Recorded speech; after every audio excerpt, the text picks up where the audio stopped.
Way of success চ্যানেলে সবাইকে স্বাগতম। বন্ধু, আজকে তোমাদের কাছে আমি অন্য একটা টপিক নিয়ে হাজির হয়েছি। তোমরা জানো আমি এই চ্যানেলে বিভিন্ন রকম চাকরির যে খবরাখবর সেগুলো আপ টু ডেট দেওয়ার চেষ্টা করি, অথেন্টিক ডেটা দেওয়ার চেষ্টা করি। তো আজকের বিষয়টা সেরকমই একটা বিষয়, কিন্তু মন দিয়ে বোঝার বিষয়। বিশেষ করে আমাদের ওয়েস্ট বেঙ্গলের ছাত্রছাত্রীদের জন্য এটা একটা অতি গুরুত্বপূর্ণ ভিডিও হতে চলেছে, যার মূল্য তোমরা শুনলে বুঝতে পারবে। যাই হোক, তো এর বিষয় যেটা সেটা হচ্ছে আমাদের সামনে বিধানসভা ভোট, তোমরা সবাই জানো।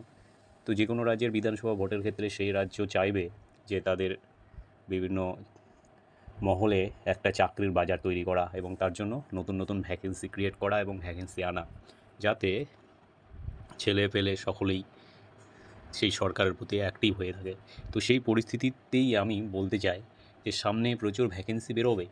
ডাব্লিউপি কেপি অলরেডি বেরিয়ে গেছে, পিএসসির অনেক রিক্রুটমেন্ট বেরিয়ে, মিসলেনিয়াস ক্লার্ক, তারপর কেপিএস বেরোবে, স্টাফ সিলেকশন বেরোবে, ফুড সাপ্লাই তো হয়ে গেল একটা এক্সাম। তো যাই হোক, এরকম করে অনেক ভ্যাকেন্সি ক্রিয়েট হবে। তো তাহলে এসএসসিরও অনেক ভ্যাকেন্সি বের করবে। এবার বিষয় হলো, তাহলে কি আমরা চাকরির পিছনে খাটবো এইচএস পাস করার পরে বা মাধ্যমিক পাস করার পরে? কী করব? এইদিকে সেন্ট্রালের এসএসসি জিডি আছে, আর্মি আছে, অগ্নিবীর আছে। কিসের জন্য আমরা প্রিপারেশান নেব?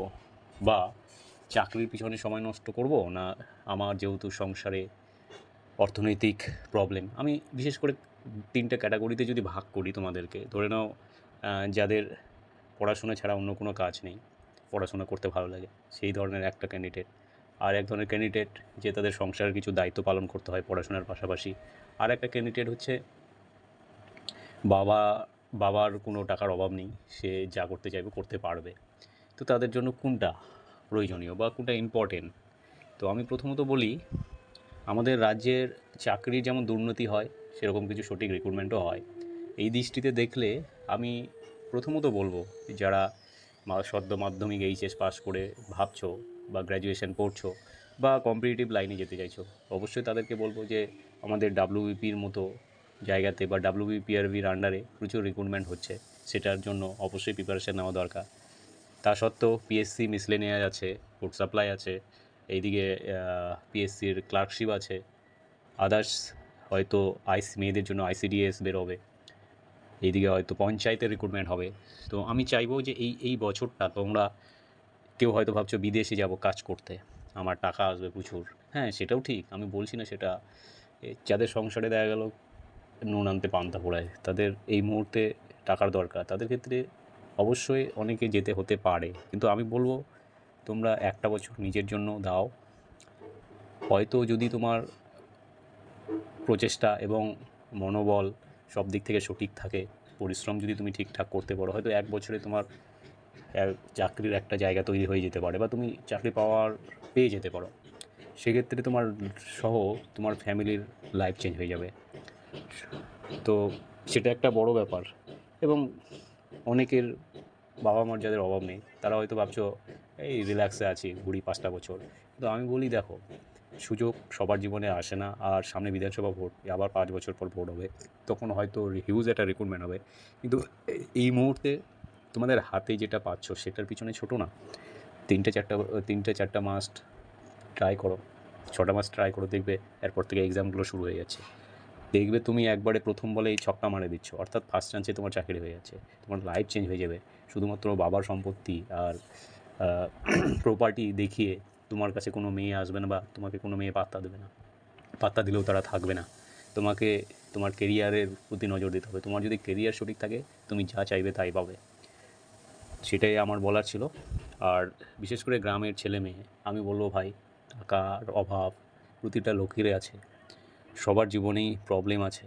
তো আর আমি জানি তোমরা প্রবলেম সহ্য করার ক্ষমতাও তোমাদের আছে। এবং আমাদের বিশেষ করে গ্রামগঞ্জের অনেক ছেলে মেয়েই আছে যাদের মা বাবা অনেকেই বোঝার চেষ্টা করে, যদি তাদেরকে বুঝিয়ে বলা হয় যে আমাকে 6টা মাস সময় দাও, আমি কিছু করার চেষ্টা করি। অবশ্যই তুমি কিছু করতে পারবে, তোমাকে সময়টা দেবে, তুমি বুঝাও। দরকার হলে বাড়িতে একটু পরিশ্রম করবে, লেবারই করবে 2-1 দিন সপ্তাহে। অনেকেই করছে, কেউ টোটো চালাচ্ছে, কেউ লেবারই করছে। তো এরকম প্রচুর ছেলে মেয়ে আমার কাছে আসে, তাদের সঙ্গে আমি কথা বলি। তো প্রচুর ছেলে আছে যারা সংসারে কিছু টাকা দিয়েও নিজের পড়াশোনা চালিয়ে যাচ্ছে এবং তারা ভালো প্রিপেয়ার্ড, হয়তো সামনে এক্সামে তারা কোনো না কোনো পরীক্ষায় পাশ করে চলে যাবে। তো ইচ্ছাটা হচ্ছে মূল কথা, তার সঙ্গে প্রচেষ্টা, তার সঙ্গে হচ্ছে মনোবল।